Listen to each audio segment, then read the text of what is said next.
Every morning in South Africa, millions of people wake up, reach for their phones, scroll through social media, and see the same question trending again and again.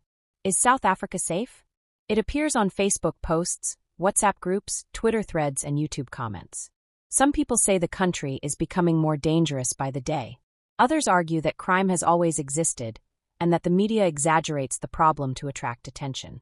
So today, we're stepping away from rumors, fear, and emotional headlines, and looking at the real story behind South Africa's crime statistics, lived experiences, and realities on the ground. Before we begin, please kindly subscribe for more interesting and honest news about South Africa. Like and share this video to help others understand the full picture. Thank you for your support. The story begins. Imagine two South Africans. One wakes up in a quiet suburb. In the morning, they walk to the local shop, greet neighbors, exchange smiles, and go about their day without much fear. Children play in nearby yards. Dogs bark lazily behind fences. Life feels mostly normal. The other wakes up and immediately checks the locks on the doors. They avoid going out at night, plan their routes carefully, and constantly stay alert. Every unfamiliar sound raises concern. Every phone notification could be another crime warning shared in a family group chat. Both of these people are telling the truth. Because safety in South Africa depends heavily on where you live, when you move, how aware you are, and what resources you have. There is no single South African experience when it comes to safety, and that's where the conversation often goes wrong. What the crime statistics really say. Official crime reports from South Africa show that crime remains a serious and persistent issue, particularly violent crime. Crimes such as armed robbery, assault, carjacking, housebreaking, gender-based violence continue to affect many communities across the country. In some reporting periods, certain crimes show small improvements. In others, the numbers increase again. Crime trends often fluctuate depending on location, economic pressure, policing strategies, and even seasonal patterns. One crucial detail that many people overlook is this.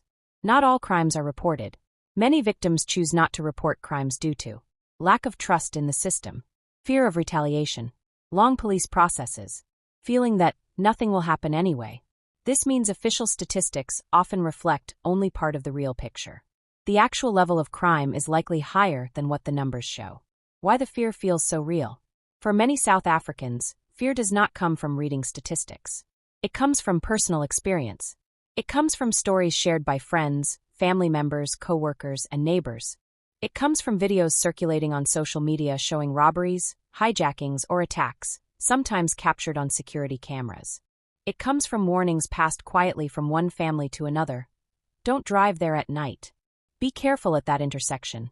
Lock your doors as soon as you get in. At night, feelings of safety drop sharply. Poor lighting, weak policing presence, and high unemployment make some areas feel especially vulnerable.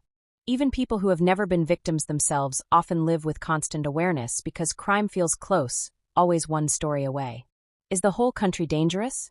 No. And this is where the global narrative often gets it wrong. South Africa is not unsafe everywhere.